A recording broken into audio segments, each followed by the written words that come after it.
Young and Restless 2-week spoilers May 5th to 16th. Claire walks away, Billy defensive and Jack's enraged. Young and the Restless 2-week spoilers for May 5th to 16th 2025 see Claire Grace Newman, Haley Aaron, may walk away. Billy Abbott, Jason Thompson, is defensive, and Jack Abbott, Peter Bergman, is enraged. Young and the Restless spoilers. Phyllis Summers needs help. Monday, May 5th, Billy and Sally Spectra Courtney Hope are celebrating her joining AbbottCom. But then Phyllis Summers, Michelle Stafford, poops on their parade and accuses them of gloating about Billy firing her and celebrating it with champagne. When he insists that Phyllis needs help and time to heal and Billy M reiterates he won't rehire Phyllis, she turns her fury on Sally. Phyllis accuses Sally of plotting to undermine her all along.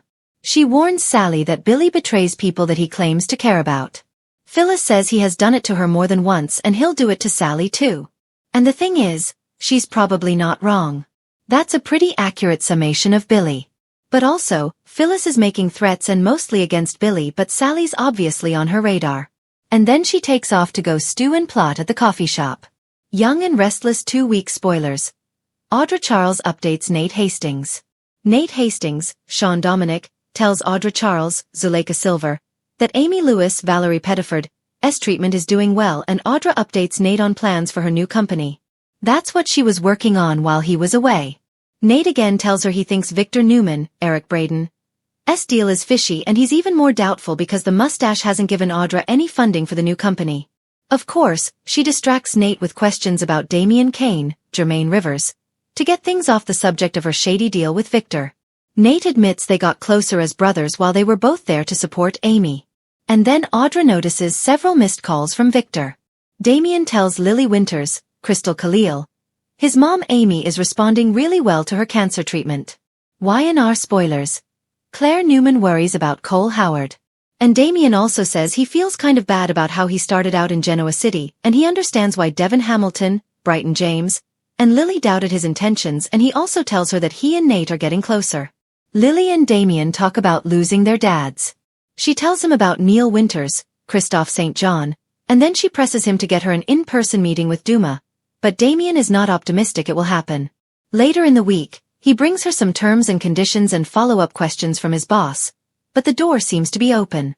Claire's worried about Cole Howard, Eddie Peck, and she tells Kyle Abbott, Michael Mealer, her dad's really sick and they don't know with what. And he updates her that Harrison Locke, Redding Munsell, was upset that Summer Newman, Alison Lanier, has left for Italy. Kyle fills Claire in on that stuff. And he says he told Summer about their plans to move in together. Claire thinks that's one less thing to deal with Summer gone, but Victor's reaction remains an issue. Young and the Restless 2-week spoilers. Kyle tells her Adam Newman, Mark Grossman, sold apartment is perfect for them. But Claire pushes back on Kyle for not checking with her before he started looking at real estate listings.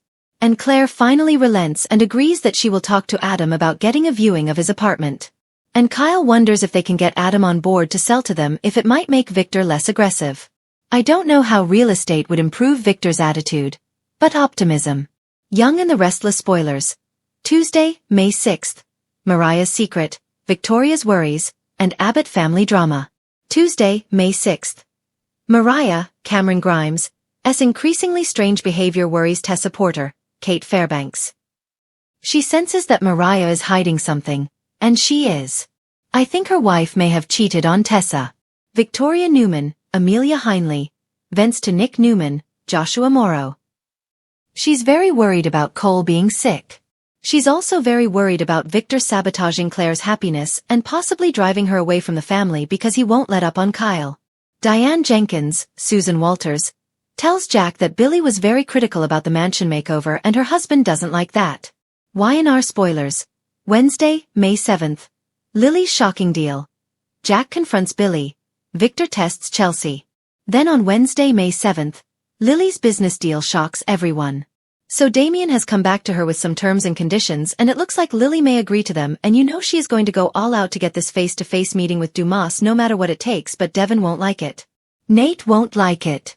Jack confronts Billy and demands that he apologize to Diane about the decor critique.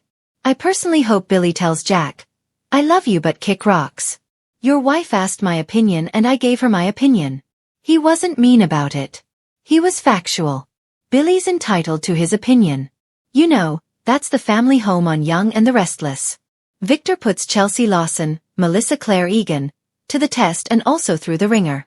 And this could be about her having to sit by and watch while Newman Media attacks the Abbotts and Jabot. She was just dating Billy not that long ago and she just left Jabot's subsidiary Marchetti, and she likes the Abbotts and this Victor thing is going to be a problem. Young and the Restless spoilers. Thursday, May 8th.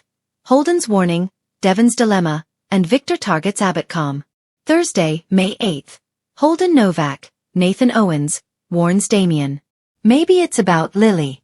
Holden seems increasingly discontent about his job, about Damien, about not being able to get closer to Audra. And Devon ends up in a difficult situation with his family. So, is he pushing back too hard on Lily? Victor is pushing Billy's buttons towards the end of this week, and he may be having Newman Media do a preemptive hit on Abbott.com, trying to ruin it before it even gets off the ground. Y&R spoilers. Friday, May 9th. Chelsea struggles with Victor, Nikki's harsh reality for Claire, and Victor plays dirty. We're going to close out the first week on Friday, May 9th. And Chelsea finds that working with Adam is harder than she thought. Not because of Adam specifically, but just about the dirty tactics and the black hat, little games that Victor is demanding Adam engage in. And she's going to rant to Adam that Victor is testing her.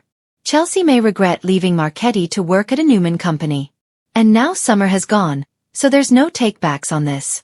She's kind of stuck. Nikki gives Claire a tough dose of reality. And her grandma may admit there's no way to ever get Victor to accept her and Kyle. Despite all of Nikki's optimism, Genoa City hung low, heavy with the kind of tension that everyone felt but no one dared to name. At the Newman Ranch, Claire Grace stood in the entryway, hands trembling though her expression remained determined. She'd been rehearsing this moment for days, maybe even weeks. And now that it was finally here, her heart hammered like a sledgehammer in her chest. "I can't stay here anymore," Claire said quietly, her voice steady even while something fragile shimmered beneath it. Victoria's breath caught. "Claire, sweetheart, we can work through this." "No," Claire cut in, her calm sharper than any raised voice. "You want to fix something you never let fully heal." Across the foyer, Nikki froze mid-step. Her eyes filled with a fear she had tried to hide since the Annalisa Bianchi situation began unraveling. Claire's steps backward felt like history repeating. A young woman slipping through their fingers just as they'd begun to love her. "Claire, listen," Victoria pleaded, reaching out. "Your family is here." "My family," Claire corrected, eyes narrowing, "also wants to control every breath I take. I love you, Mom, I do. But loving you doesn't mean I belong in this house." Her bag was already near the door. She stepped toward it, each footfall echoing through the halls, weighted with more meaning than anyone dared interpret. "Claire, please," Victoria whispered, sounding more broken than anyone had seen her in years. "Don't walk away from us." Claire looked back only once, her eyes glossy but resolute. "I'm not walking away from you. I'm walking toward myself. And I need to do it alone." And then she stepped out the door. Billy's mess begins. Across town at Chancellor Winters, Billy Abbott was pacing his office like a cornered animal. His phone buzzed over and over, messages coming in from Lily, Devon, even Jill, but he ignored them all. The Claire situation wasn't directly his problem, but the fallout from the secrecy around Jordan and the Newman family's involvement had ignited a firestorm he hadn't prepared for. When Lily finally barged in, her frustration could have cracked glass. "You want to explain why you lied to me?" she demanded. Billy stiffened. "I didn't lie." "Yes, you did," she shot back. "You said you were staying out of Newman drama. You said you were focusing on the company. And then I hear you've been whispering with Victoria about Claire behind my back." "Again." Billy scrubbed a hand over his face. "Claire was struggling, Lily.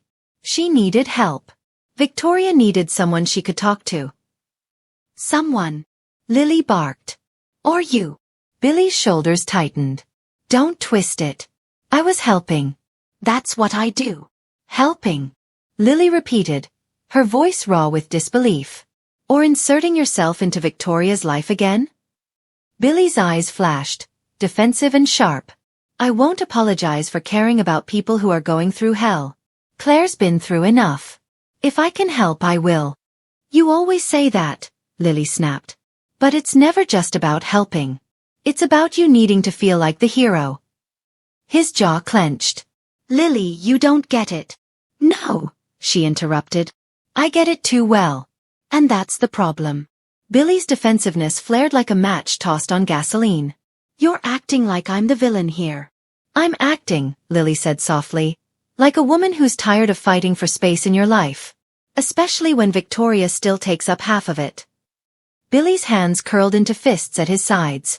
This isn't about Victoria. Then what is it about? Lily asked. Billy had no answer. Only silence that confirmed everything she feared. Jack Abbott loses control.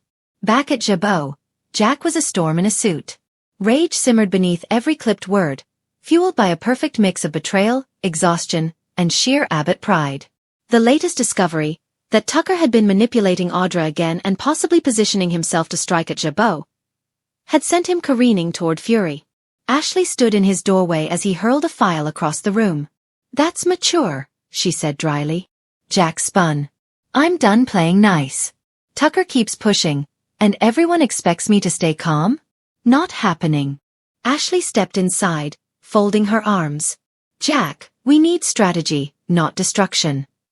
What we need, Jack countered, is for Tucker McCall to be removed from the board, from this company, and maybe from this town entirely. His voice thundered off the walls. Jack. No, he slammed both hands on the desk. I am done sitting back while he undermines everything Dad built. Ashley studied him, recognizing that line, everything Dad built, as the signal that Jack's emotions had crossed into dangerous territory. Jack, this isn't just business, she said softly. You're angry because you feel out of control. Jack's eyes flashed. Don't psychoanalyze me. Then stop acting like a man about to implode. He let out a long, ragged breath, but the anger didn't dissipate, it just settled, coiled and waiting. He crossed the line when he dragged Audra into this again, Jack growled. And now Kyle's caught up in it. My son. My family. Ashley felt her own heart twist. So what are you going to do? She asked cautiously. Jack's expression hardened into something icy, resolute, dangerous. Whatever it takes.